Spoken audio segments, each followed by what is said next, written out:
বল।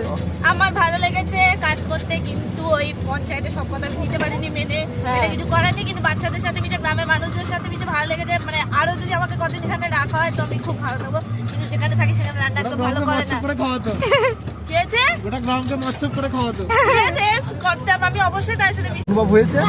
এবং সব থেকে একটা দুর্ভাগ্যের কথা যে আমি এবং আমরা, ঠিক আছে, তৃষা এবং লোপামুদ্রার কোনো বর খুঁজে দিতে পারলাম না।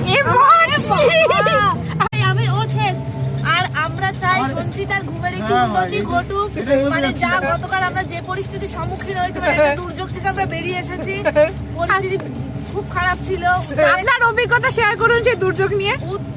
মানে সে পরিস্থিতি এতটাই খারাপ, আমরা শত বস্তু দিয়ে চেষ্টা করে তাকে জাগাতে পারিনি। শতাধিক মানুষ জমায়েত হয়েছিল সেখানে। দুর্যোগে প্রচুর মানুষ আহত হয়েছে, কিন্তু যিনি দুর্যোগের মূল কারণ তার কোনো ক্ষতি হয়নি, তার ঘুমের ব্যাঘাত ঘটেনি।